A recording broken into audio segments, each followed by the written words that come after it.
Halo, selamat pagi teman-teman semua. Selamat datang kembali di mata kuliah Studi Konstitusi dan Kelembagaan Pemerintahan. Nah, kemarin di pertemuan pertama kita sudah membahas tentang aturan kesepakatan yang kita buat bersama untuk 1 semester ke depan. Ya, tolong diingat-ingat tentang kontrak kuliah kita, kemudian pembagian nilainya seperti apa. Nah, untuk pertemuan hari ini kita akan mulai masuk kepada materi tentang konstitusi dan kelembagaan pemerintahan. Nah, untuk hari pertama atau pertemuan kedua ini kita akan membahas tentang apa itu konstitusi dan bagaimana sejarah dari konstitusi ini muncul.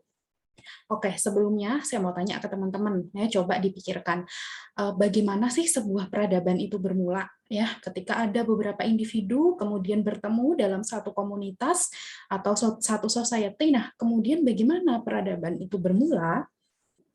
Nih kalau teman-teman masih ingat ya, dulu ada namanya film Maze Runner. Nah, di film itu diceritakan bahwa masing-masing pemuda dari berbagai distrik ya diambil satu-satu sebagai sampel, kemudian ditaruh di satu lingkungan baru yang kemudian mereka harus beradaptasi dan membentuk masyarakat baru.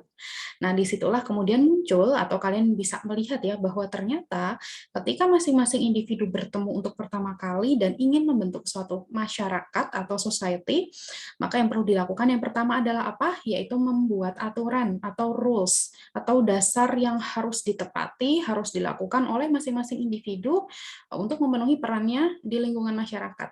Nah, itulah kemudian yang bisa kita sebut sebagai konstitusi. Konstitusi itu adalah dasar dari sebuah society ya untuk menjamin bahwa kegiatan bermasyarakat ya dan bernegara itu bisa berjalan sesuai dengan aturan yang ada, sesuai dengan tugas dan kewajiban masing-masing individu dalam masyarakat tersebut. Jadi kembali lagi bahwa konstitusi itu adalah landasan dasar, adalah hukum dasar yang disepakati. Nah, konstitusi ini berdasarkan sejarah itu berasal dari dua kata. Yang pertama politeia menurut bahasa Yunani kuno dan constitutio yaitu bahasa Latin. Nah, gagasan konstitusi klasik ini muncul pada zaman Kekaisaran Romawi kuno untuk menyebut the act of legislation by the emperor. Jadi banyak aspek hukum Romawi dipinjam ke dalam sistem pemikiran hukum kalangan gereja untuk menyebut peraturan yang berlaku di gereja. Jadi pada saat itu, pada saat zaman pada saat gagasan konstitusi klasik ini muncul, maka peraturan-peraturan yang dianggap sebagai hukum dasar adalah hukum-hukum gereja pada saat itu. Kitab hukum Romawi dan hukum gereja itulah yang sering dianggap sebagai sumber rujukan paling awal mengenai penggunaan kata konstitusi dalam sejarah. Kemudian muncul yang namanya konstitusi modern atau gagasan konstitusi modern. Gagasan ini muncul salah satu yang dianggap sebagai konstitusi modern adalah Piagam Madinah yang dibuat antara Nabi Muhammad SAW dengan perwakilan masyarakat kota Madinah pada saat itu. Nah, ada 3 pasal yang bisa kita jadikan salah satu contoh dan ternyata ini juga dipakai loh di konstitusi Indonesia, terutama di Pancasila. Yang pertama adalah kesatuan.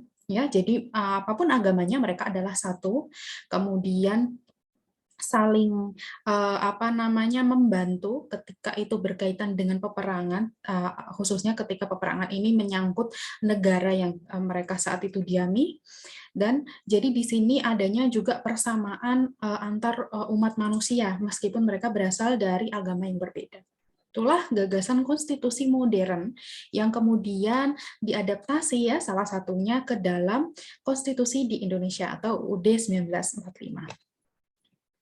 Nah, jadi 3 elemen dasar dalam konstitusi itu dia ya yang menyangkut tujuan dan cita-cita bersama, kemudian kesepakatan tentang rule of law, dan yang ketiga adalah kesatuan bentuk atau bentuk institusi dan prosedur ketatanegaraan yang akan dipakai di negara tersebut.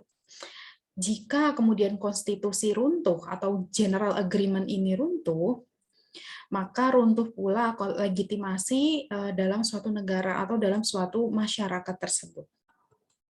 Oke, gitu teman-teman. Untuk sesi pertama, pada pertemuan hari ini, ada yang mau bertanya terlebih dahulu, silahkan ditinggalkan di kolom komentar. Terima kasih.